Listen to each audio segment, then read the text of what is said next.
Papantarin muna natin, ayaw mandar eh. Oh. Pantay babalik. Kaya pa itulak niyan. Oo naman ah.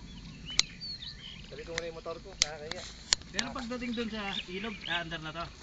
Linisin natin ah. Hindi pa tayo sigurado. Ano, sensor lang yan ton.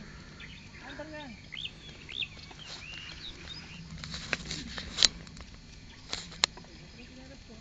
Kinuha ko na. Kunin ko lang yung motor.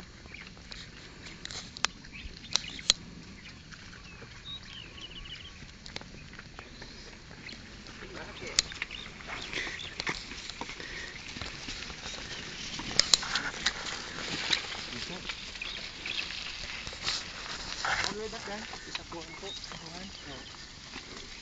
Mas maputik? Mas maputik doon? Maparenda mo lang na puti lang magkasakit. Diba?